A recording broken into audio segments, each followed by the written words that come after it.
a book video. And today I have two different books with me. This one is an English book, and this one, which is the wrong way around, is a German book. It's originally in English, but it's a translation. So we have two books in two different languages. This is basically it that we will be doing today. So for the next 20 minutes or so, I will be reading in the first part this English book, which is The Remains of the Day by Kazuo Ishiguro. And in the second part we will be reading Die unwahrscheinliche Pilgerreise des Harold Fry by Rachel Joyce. I don't know what the original title is in English, I couldn't find it. And I didn't really care, but yeah, we will be reading in this one. I will be reading and you will be listening, so this is hopefully an entertaining and a relaxing and just a nice time for the next 20 minutes with me reading you to sleep or to whatever you choose. Okay, I will start in both books with the start because I don't want to spoil anything. So let's see. So if you like those books, this one I'm currently reading.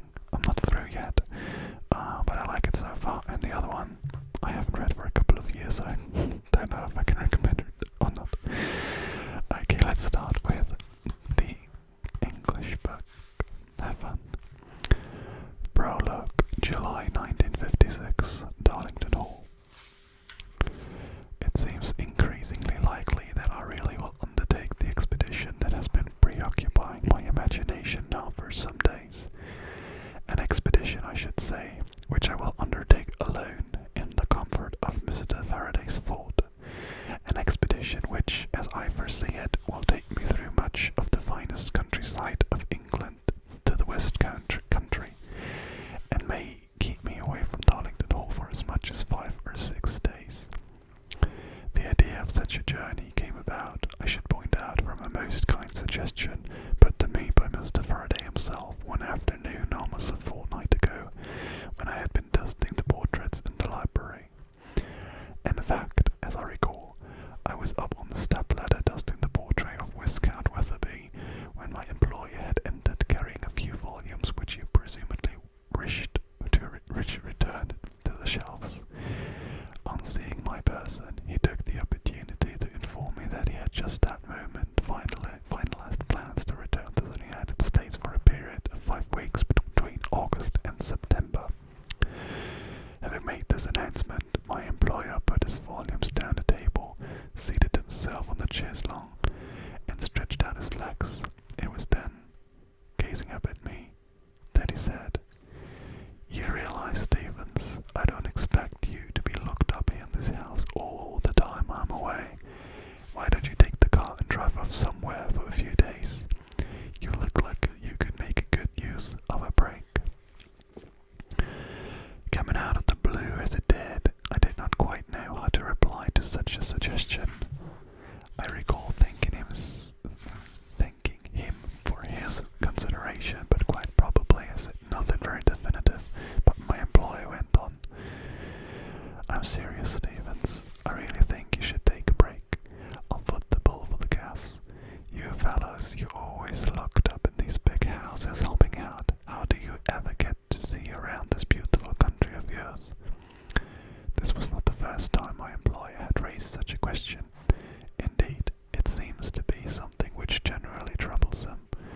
On this occasion, in fact, a reply of sorts did occur to me as I stood up there on the ladder, a reply to the effect that those of our profession, although we did not see a great deal of the country in the sense of touring the countryside and visiting picturesque sights, did actually see more of England than most, placed as we were in houses where the greatest ladies and gentlemen of the land gathered.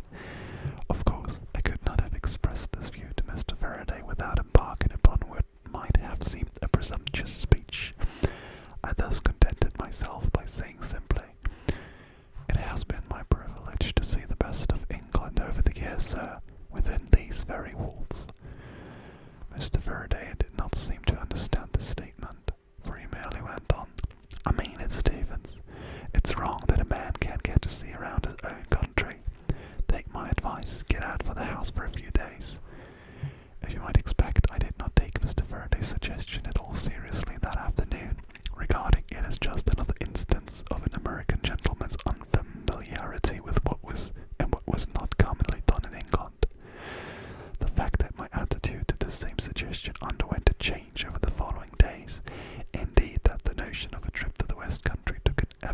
racing hold on my thoughts, is no doubt substantially attributable to, and why should I hide it, the arrival of Miss Kenton's letter. Her first in almost 7 years, if one discounts the Christmas cards. But let me make it immediately clear what I mean by this. What I mean to say is that Miss Kenton's letter set off a certain chain of ideas to do with professional manners here at Darlington Hall, and I would underline that it was a preoccupation with these very same professional matters that led to me consider anew my employer's kindly meant suggestion. But let me explain further. The fact is, over the past few months, I have been responsible for a series of small errors in the carrying out of my duties. I should say that these errors have all been, without exception, quite trivial in themselves.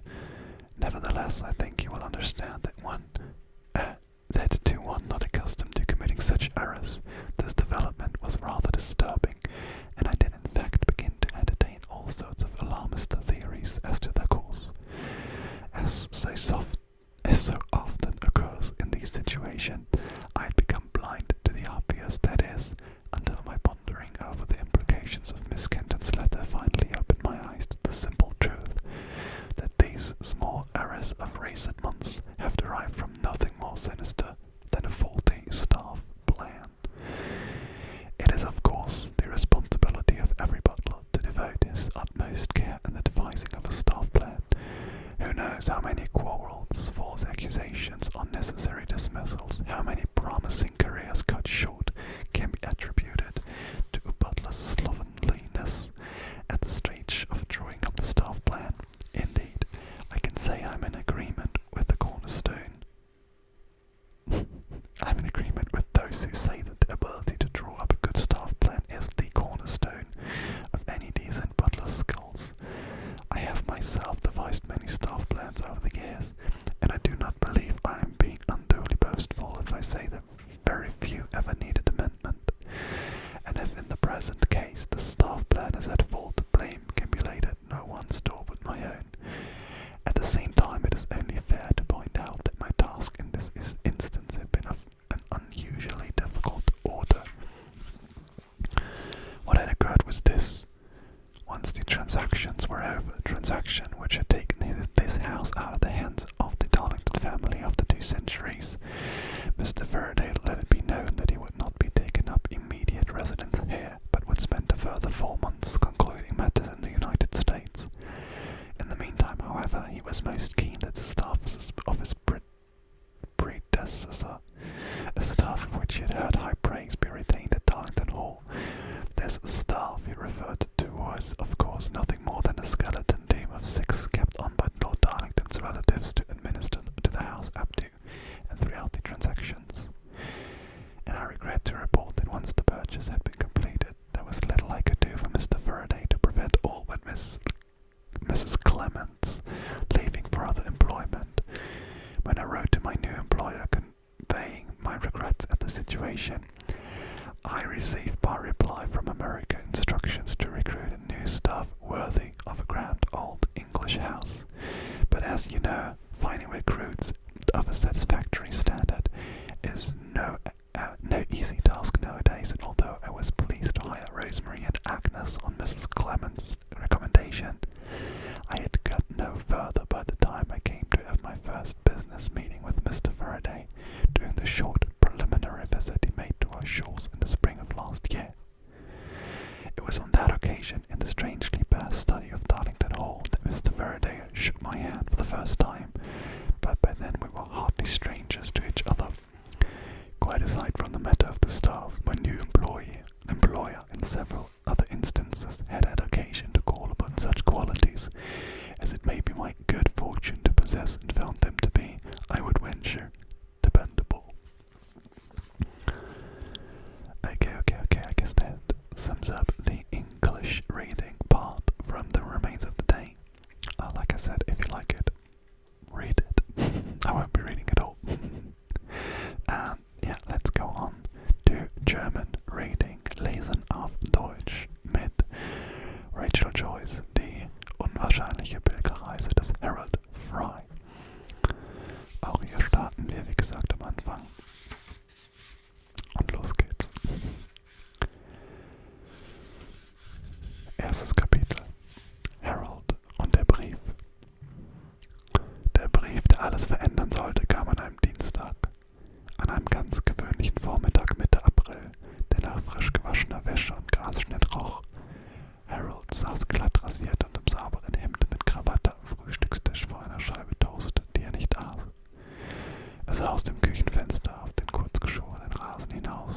3 Seiten von dem blickdichten Bretterzaun der Nachbarn eingeschlossen war. Mittendrin steckte Maureen's Teleskopwäschespinne. Harold, rief Maureen über den Staubsaugerlärm hinweg. Passt. Eigentlich wäre er gern hinausgegangen, aber das Einzige, was es draußen zu tun gab, war Rasenmähen, und das hatte er gestern schon erledigt. Der Staubsauger verstummte und seine Frau erschien mit dem Brief in einem säuerlichen Gesicht. Sie setzte sich Harold gegenüber. Maureen war eine zierliche Frau mit silbergrauem Bob und flinken Schritten. Als sie sich kennenlernten, war es Harolds größte Freude, sie zum Lachen zu bringen. Zuzusehen, wie sie ihre straffe Haltung verlor und ausgelassen zu zucken begann. Für dich, sagte sie. Er wusste nicht, was sie meinte, bis sie einen Umschlag über den Tisch hob und bei seinem Ellbogen liegen ließ. Beide betrachteten ihn, als hätten sie noch nie einen Brief gesehen. Er war rosa, abgestempelt in Berwick-upon-Tweed. Er kannte niemanden in Berwick. Er kannte nirgendwo viele Leute. Vielleicht ist er falsch abgestempelt. Ich glaube nicht, bei sowas wie Poststempeln passieren keine Fehler. Sie nahm sich Toast aus dem Ständer. Sie mochte ihn kalt und knusprig. Harold studierte den geheimnisvollen Umschlag. Sein Rosa war nicht wie das Rosa im Bad, das sich in den Handtüchern unter dem plüschigen Toilettenbezug wiederholte. Das grelle Pink weckte in Harold immer das Gefühl, er gehöre nicht hierher. Das Umschlagrosa dagegen war zart, ein Rosa wie Erdbeermilch. Name und Adresse waren ein einziges Gekrakel, die ungelenken Buchstaben purzelten durcheinander wie von einem Kind hingekritzelt. Mr. H. Fry, Fosbridge Road, 13, Kingsbridge, Southams. Die Handschrift sagte ihm nichts. Und, fragte Maureen. Sie reichte ihm ein Messer. Er setzte es an der Umschlagecke an und stieß es in die Falz. Vorsichtig, mahnte sie. Unter ihrem bohrenden Blick zog er den Brief heraus und schob seine Lesebrille zurecht. Das Blatt war mit Schreibmaschine getippt. Die Absende Adresse kannte er nicht. Bernardine Hostbeats. Lieber Harold, dieser Brief wird Sie vielleicht überraschen. Sein Blick sprang nach unten zur Unterschrift. Und? Fragte Maureen wieder. Du liebe Güte, erst von Queenie Hennessy. Maureen spießte ein Stück Butter auf und verstrich es bis in alle Ecken ihres Toasts. Queenie wer? Sie hat in der Brauerei gearbeitet, vor Jahren. Erinnerst du dich nicht? Maureen zuckte mit den Achseln. Ich wüsste nicht wieso. Ich wüsste nicht, warum ich mich an jemanden erinnern sollte, den du vor ein paar Jahren mal gekannt hast. Reichst du mir die Erdbeermarmelade, bitte? Sie war in der Buchhaltung. Sehr tüchtig. Das ist die Orangenmarmelade, Harold. Erdbeermarmelade ist rot. Es hilft übrigens, wenn du dir die Dinge ansiehst, bevor du sie in die Hand nimmst. Harold reichte ihr das Gewünschte und wandte sich wieder seinem Brief zu. Perfekt in der Form natürlich, ganz das Gegenteil des Gekrakels auf dem Umschlag. Lächelnd erinnerte er sich, dass Queenie immer so gewesen war. Alles wurde gewissenhaft und tipptopp erledigt. Sie erinnert sich an dich, lässt dich grüßen. Maureen spitzte die Lippen. Im Radio habe ich gehört, dass die Franzosen ganz wild auf unser Brot sind. Ihr eigenes lässt sich nicht richtig in Scheiben schneiden. Die kommen rüber und kaufen alles auf. Es hieß, das Brot könne bis zum Sommer knapp werden. Sie hielt inne. Harold, isst was? Er sagte nichts. Er richtete sich auf, ganz blass im Gesicht, öffnete halb den Mund. Als er die Stimme wiederfand, klang sie leise und wie aus weiter Ferne. Sie hat Krebs. Queenie schreibt, um sie zu verabschieden. Er suchte nach weiteren Worten, fand aber keine. Da zog er ein Taschentuch aus der Hosentasche und schneuzte sich. Ui. Seine Augen drohten überzufließen. Augenblicke verstrichen, vielleicht Minuten. Maureen schluckte schwer, laut hörbar an der Stelle. Das tut mir leid, sagte sie. Er nickte.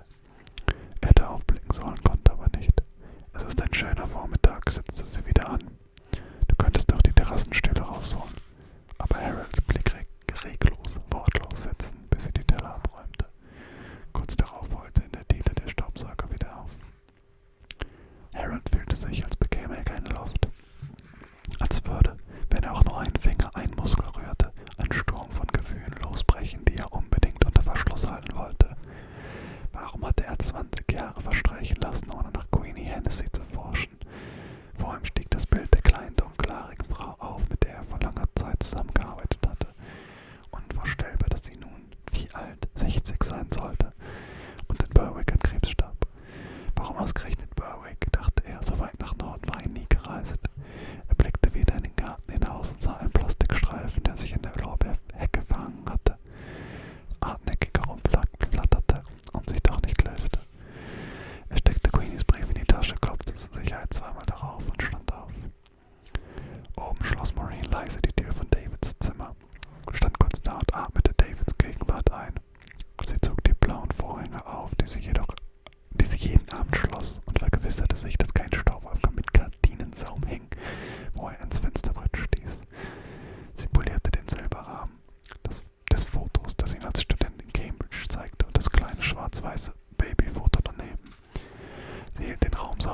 wartete darauf, dass David zurückkehrte.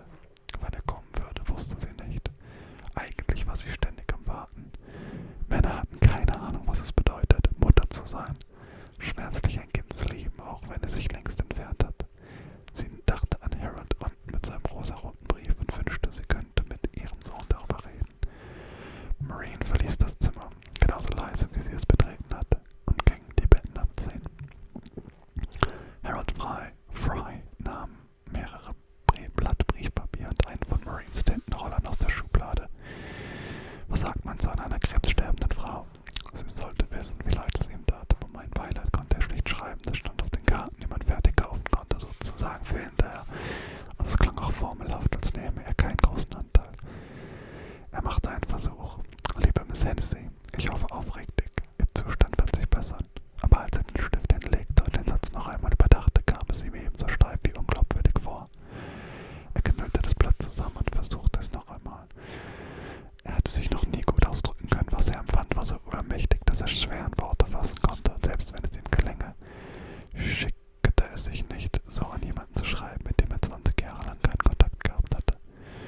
Wäre die Lage andersherum, wüsste Queenie genau, was zu tun wäre. Harold. Maureens Stimme überraschte ihn. Er dachte, sie sei oben und polierte etwas oder spricht mit David. Sie hatte ihre gelben Gummihandschuhe an. Ich schreibe Queenie einen kurzen Brief. Ein Brief. Sie wiederholte oft, was er sagte. Ja, möchtest du unterschreiben? Ich denke nein. Es wäre kaum passend, einen Brief an jemanden zu unterschreiben, den ich nicht kenne. Er konnte jetzt nicht länger vom vollendeten Ausdruck ringen, sondern musste einfach niederschreiben, was von selbst kam. Liebe Queenie, danke für Ihren Brief. Es tut mir sehr leid. Alles Gute, Harold Fry. Das war zwar schwach, aber immerhin. Er steckte den Brief in einen Umschlag, klebte ihn rasch zu und schrieb die Hospizadresse darauf. Ich gehe mal schnell zum Briefkasten. Es war kurz nach 11. Er nahm seine regendichte Jacke von dem Haken, den Maureen dafür vorgesehen hatte. An der Tür wehte ihm ein Schwall Wärme und Salzgeruch in die Nase. Aber bevor er den Fuß über die Schwelle setzen konnte, stand seine Frau schon neben ihm. Bist du länger weg? Wir gehen nur die Straße runter. Sie sah mit ihren moosgrünen Augen zu ihm hoch, hob ihm ihr zierliches Kinn entgegen. Er wünschte, ihm würde etwas einfallen, was er zu ihr sagen könnte, aber ihm fiel nichts ein, was der Rede wert gewesen wäre. Er sehnte sich danach, wie in alten Zeiten, den Arm um sie zu legen, den Kopf auf ihre Schultern zu sinken und dort liegen zu lassen. Tschüss dann, Maureen, sagte er. Er schloss zwischen sich und ihr die Tür, behutsam und leise. Die Fosbridge Road zog sich an einem Hang oberhalb von Kingsbridge entlang, und so genossen die Anwohner, was Immobilienmakler gerne eine unverbaubare Panoramalage nennen, mit einer weiten Aussicht über die Stadt und die Landschaft. Allerdings neigten sich die Vorgärten gewagt steil zum Gehweg hinunter. Die Pflanzen klammerten sich an Bambusstäbe, als fürchteten sie um ihr Leben. Harold ging den abschüssigen, betonierten Gartenweg etwas schneller hinunter, als ihm lieb war. Dabei stachen ihm 5 neue Löwenzahnpflanzen ins Auge. Vielleicht würde er heute Nachmittag den Unkrautvernichter herausholen. Dann hätte er etwas zu tun. Harold blieb nicht unentdeckt. Der Nachbar nebenan winkte und steuerte auf den gemeinsamen Zaun zu. Rex war nicht sehr groß, hatte kleine Füße, einen kleinen Kopf und dazwischen einen sehr rundlichen Körper, sodass Harold manchmal befürchtete, falls er stürzte, gäbe es kein Halten mehr. Wie ein Fass würde er den Hügel hinunterkullern. Rex hatte vor 6 Monaten seine Frau verloren, etwa zur gleichen Zeit, als Harold in Pension ging. Seit Elizabeths Tod redete er gern darüber, wie schwer das Leben war. Er redete gern sehr ausführlich darüber. Zuhören ist das Mindeste, was man tun kann, sagte Maureen. Harold war nicht sicher, ob das eine allgemeine Bemerkung war oder speziell auf ihn gemünzt. Okay. Das war's. That was it for today's video. Mit dem heutigen Video. We did some reading, yes. Sorry, I'm confused because of the 2 languages. I'll stick with English. Thank you so much for watching.